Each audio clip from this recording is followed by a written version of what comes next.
ছোট্ট জার্সি গায়ে দিয়ে কোমর তুলিয়ে হাঁটছে মার্লিন দ্য ওয়ার্ল্ড কাপ ডাক। মনিবের প্রিয় দলের জার্সি গায়ে পার্কে দৌড়ে বেড়াচ্ছে কুকুরও।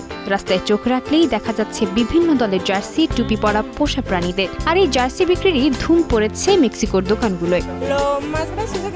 সবচেয়ে মজার বিষয় হলো সবাই টুইনিং করছে। মনিব যা পড়ছে পোষা প্রাণীও একই ধরনের পোশাক পরছে। নিজের জন্য মেক্সিকো দলের শার্ট নিলে পোষা প্রাণীর জন্য একই শার্ট নিচ্ছে।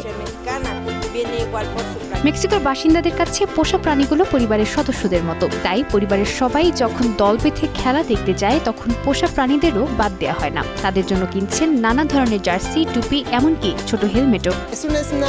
আমরা ওকে মাঝে মাঝে কাপড় পরাই, বিশেষ করে ঠান্ডার সময় কোট, আর বাড়িতে কোনো অনুষ্ঠান হলে গালা ড্রেসও পরাই। তবে আসল ব্র্যান্ডের জার্সির দাম অনেক বেশি হওয়ায় সাধারণ মানুষ ঝুঁকেছে সস্তা বা নকল ব্র্যান্ডের দিকে। বিক্রেতারা বলছেন, বিশ্বকাপ শুরু হওয়ার পর পোষা প্রাণীর জার্সির চাহিদা এতই বেড়ে গিয়েছিল যে দোকানগুলোতে স্টক পর্যন্ত শেষ হয়ে গেছে। আসলে মানুষ সস্তা জিনিসই বেশি নেয়, কারণ আসল জার্সির দাম অনেক বেশি। তাই 1000 পেসোর বদলে 150 পেসোর জার্সি বেশি বিক্রি হচ্ছে।